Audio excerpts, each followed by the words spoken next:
Calls and text messages to crisis centers have been trending upward in the past few years. And staff members say they can see an immediate increase during times of national turmoil. 5 on Your Side, Sarah Maki went into one St. Louis center where they need help keeping up with demand.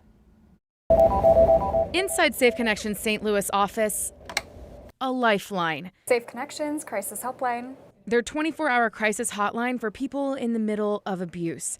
Jess Cowell's on the receiving end of the line, connecting people with the resources that could help them out of a domestic violence or sexual abuse situation.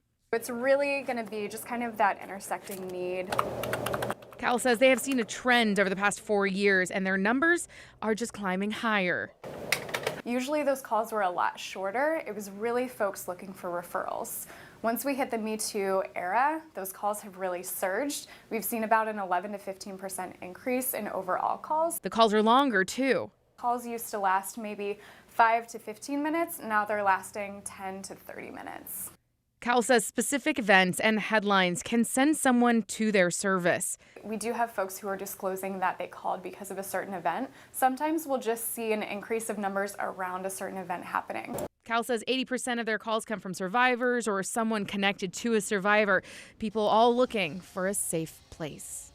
Safe Connections staff likes to have a volunteer roster of about 12 to 20 people, but right now they're at the low end of that range, so they are looking for more volunteers. If you want to help, we'll have that information on our website, ksdk.com.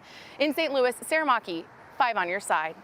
Organizers say the higher call volume puts more pressure on their operators, so they emphasize self-care and check in with them annually and quarterly. The goal is to make sure the volunteers feel supported and confident in their role.